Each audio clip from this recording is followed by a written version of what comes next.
আসসালামু আলাইকুম। আপনারা সবাই কেমন আছেন? আশা করি ভালো আছেন, আমিও ভালো আছি। আজকে আপনাদের সঙ্গে শেয়ার করব মটরশুঁটি।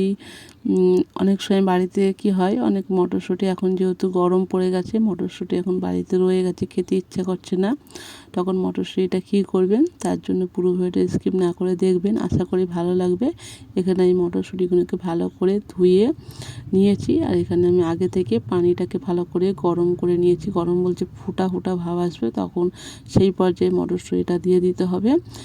যখন পানিটা ফুটবে চলে আসবে, বলক চলে আসবে, তারপর এই মটরশুঁটি ঢেলে নেওয়ার পরে অনবরত নাড়াচাড়া করব 2 থেকে 3 মিনিটের মতন। আর এখানে এখন এক জায়গায় পানি নিয়েছি, একটা জায়গায়, সেখানে আমি বরফ দিয়ে দিচ্ছি। বরফ দেওয়ার পরে আর এখানে দেখুন মটরশুঁটিটা ভালো করে ফুটে গেছে। পুরো 2-3 মিনিট এইভাবে ফুটিয়ে নিতে হবে, আর অনবরত নাড়াচাড়া করতে হবে এইভাবে। কিছুক্ষণ রান্না করার পরে এবার আমার 2 মিনিটের মতো রান্না হয়ে গেছে। এবার আমি এটা তুলে নিচ্ছি ছেঁকে। যখন মটরশুঁটি এইভাবে কিন্তু সংরক্ষণ করে নেবেন, আমি কিন্তু এটা সংরক্ষণই করতেছি। যেহেতু বাড়িতে রয়ে গেছে মটরশুঁটি, আর খেতে ভালো লাগছে না, তখন এই কম মটরশুঁটি দিয়ে এইভাবে রেখে দিতে পারেন। যখন ইচ্ছে যাবে রান্না করে কিংবা ঝাল করে খাবেন। দেখুন ঠান্ডা পানি সরাসরি দিতে হবে, গরম পানি দিয়ে তুলে সরাসরি এই বরফ দেওয়া ঠান্ডা পানিতে দিয়ে দিতে হবে।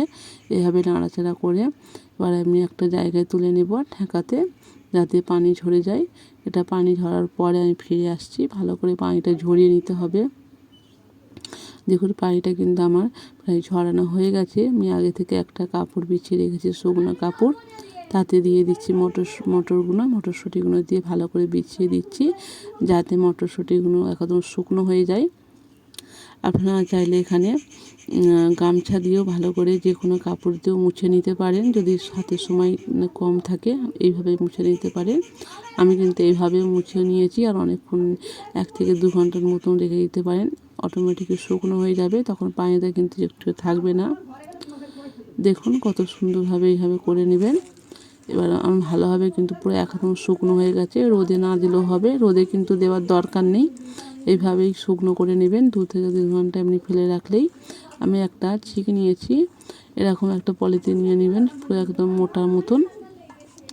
এই পলিথিনে কিন্তু আমি রেখে দেবো ফ্রিজে, ডিপ ফ্রিজে রেখে দেবো। এটা কিন্তু 1 বছর সংরক্ষণ করে রাখা যাবে, কিছু খারাপও হবে না, টেস্টটাও কিন্তু একই থাকবে এইভাবে যদি মটরশুঁটি সংরক্ষণ করেন।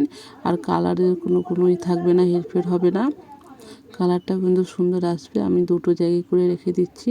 আমি এটা রান্না করব, এটা আমি বাইরের দিকে রাখবো, যখন আমি রান্না করব আমি এটা নিয়ে নেব, আর ওইটা কিন্তু থাকবে আমার।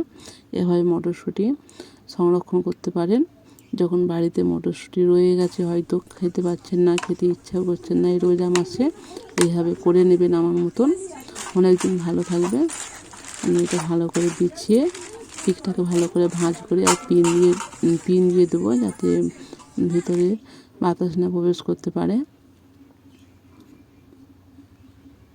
পুরো দোকানের মতন এইভাবে যারা সংরক্ষণ করে, এইভাবে কিন্তু দোকানে সংরক্ষণ করে। আমার কিন্তু তৈরি হয়ে গেল ফ্রোজেন মটরশুঁটি রেসিপি। আশা করি ভিডিওটা ভালো লেগেছে, যদি ভালো লেগে থাকে পাশে থাকবেন। এখানে আমি ভিডিওটা শেষ করছি। সবাই ভালো থাকবেন, সুস্থ থাকবেন।